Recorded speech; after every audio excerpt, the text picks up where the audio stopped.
الشیطان الرجیم بسم اللہ الرحمن الرحیم شہر رمضان الذی انزل فیہ القرآن صدق اللہ العظیم۔ نبی کریم صلی اللہ علیہ وسلم جب بھی چاند نکلنا ہوتا تو بڑی جستجو کے ساتھ چاند کو دیکھنے کے لیے آسمانوں کو دیکھا کرتے تھے، اور جب چاند نکلتا ہے جو دعا مانگی جائے قبول ہوتی ہے، بڑی قبولیت کا وقت ہوتا ہے، اس کو ہر ماہ اہتمام سے دیکھا کریں۔ حضور صلی اللہ علیہ وسلم جب نیا چاند دیکھتے تو یہ دعا اہتمام سے پڑھا کرتے، تو آج ہم نے بھی یہ دعا ضرور یاد کرنی ہے۔ اللہم، اے اللہ، اہلہ علینا، اہلہ ہلال سے لیا گیا، ہلال کہتے ہیں چاند کو، اس کو پورا کر دے، اس ہلال کو، اس چاند کو، علینا ہمارے اوپر، بالامن والایمان، امن اور ایمان کے ساتھ، والسلامتی والاسلام، سلام اور سلامتی کے ساتھ، ربی وربک اللہ، کیونکہ چاند کو دیکھ کے یہ دعا پڑھنی ہے تو آخر میں یہ کہنا ہے میرا اور تیرا رب اللہ ہی ہے۔ اس دعا کو میں دوبارہ عرض کر دیتا ہوں، اللہم اہلہ علینا بالامن والایمان والسلامتی والاسلام، ربی وربک اللہ۔ نبی کریم صلی اللہ علیہ وسلم نے ماہ مبارک کے آنے سے پہلے ایک خطبہ ارشاد فرمایا، بڑی مشہور حدیث ہے، اس میں چند بڑی اہم باتیں ارشاد فرمائی۔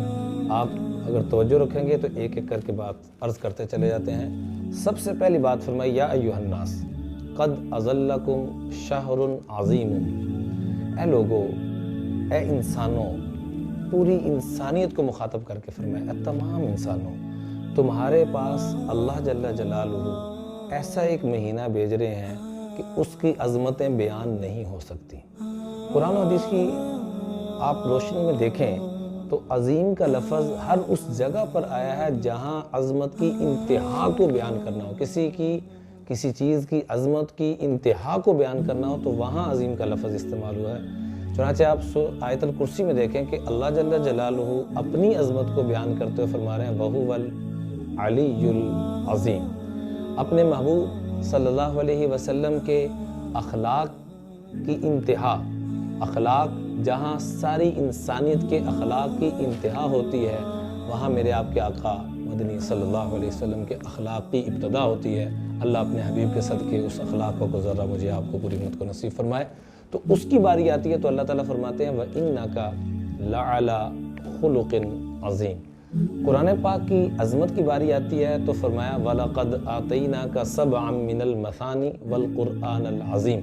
تو وہی عظیم کا لفظ اس ماہ مبارک کے لیے نبی کریم صلی اللہ علیہ وسلم نے استعمال فرمایا کہ تمہارے پاس بڑی عظمتوں والا مہینہ آ رہا ہے۔ کیسی عظمتوں والا؟ شہر فیہ لیلۃ خیر من الف شہر، اس میں صرف ایک رات ایسی ہے۔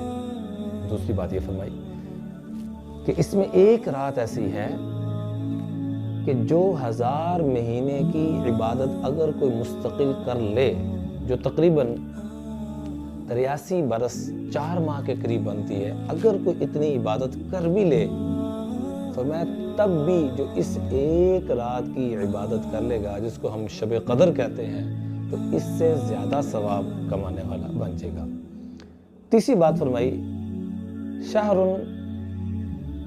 فیہ شہر عظیم مبارک شہر فیہ لیلۃ خیر من الف شہر، شہر جعل اللہ صیامہ فریضۃ وقیام لیلہ تطوعا، اللہ نے اس کی عبادت کو سنت قرار دیا اور اس کے رات کے قیام کو اور دن کے روزے کو فرض قرار دیا۔ اور چوتھی بات فرمائی من تقرب فیہ بخصلۃ کان کمن ادی فریضۃ فیما سوا، کہ سیل لگ گئی، جیسے کہتے ہیں لوٹ سیل لگ گئی اس ماہ مبارک میں، کہ جو اس ماہ مبارک میں نفل ادا کرے گا، ساری زندگی انسان نفل پڑھتا رہے، 2 فرضوں کے برابر نہیں ہو سکتا، لیکن یہ ماہ مبارک جو ہی آتا ہے تو میں اس میں جو 2 نفل پڑھے گا اس کو اللہ 2 فرضوں کا ثواب عطا فرمائیں گے، اور جو 2 فرض پڑھے گا اللہ اس کو 70 فرضوں کا ثواب عطا فرمائیں گے۔ میں گزارش کروں کہ مسواک کے عمل کو نہ چھوڑیے گا، کیونکہ مسواک کی برکت سے ہر عمل 70 گنا آگے چلا جاتا ہے۔ خواتین بھی اہتمام کریں، مرد حضرات بھی، بچے بھی، بوڑھے بھی۔ حضور صلی اللہ علیہ وسلم مسواک کا بہت زیادہ اہتمام فرمایا کرتے تھے۔ اور 5ویں بات یہ فرمائی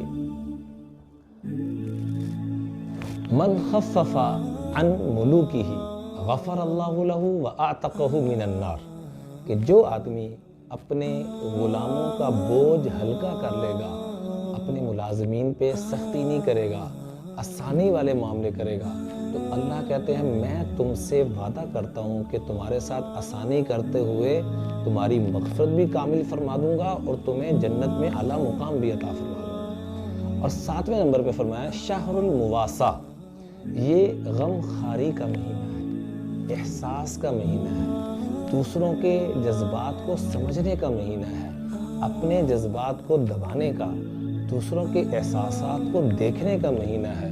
اور نبی کریم صلی اللہ علیہ وسلم کے متعلق آتا ہے کہ اتنے سخاوت، تو ویسے ہی سراپا سخاوت ہی سخاوت ہے، لیکن خاص طور پہ جب یہ مباح مبارک آتا تو کان رسول اللہ صلی اللہ علیہ وسلم اجود من ریح المرسلہ، تیز ہوا نے کیا تیز ہونا ہے، حضور علیہ السلام میرے آپ کے آقا مدنی صلی اللہ علیہ وسلم اس سے بھی زیادہ سخاوت میں آگے بڑھ جاتے تھے۔